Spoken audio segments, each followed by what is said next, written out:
मध्ये जय पवार सध्या बोलतात. मनापासून प्रचार करायला आवडायचं, पण यावेळेस एक काहीतरी माझ्या मनात नाहीये, नाहीतर मनात जे होतं ते दिसून येत नाहीये.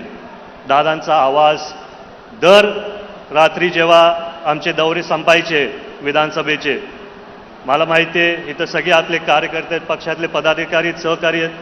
कितीही व्यापामध्ये दादा व्यस्त असले असते महाराष्ट्रभर, त्यांचा रात्री फोन यायचा, काय रे जय, कसा झाला रे दौरा, कुठल्या गावात काय अडचण आली, कुठल्या गावात काय तातडीने करायचं गरज आहे.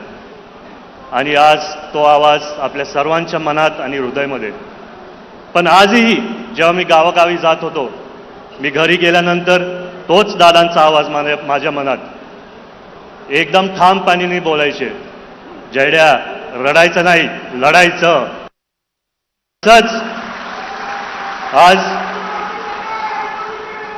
तुमच्या समोर परत येऊन दादांच्या आशा माझ्या मनात असून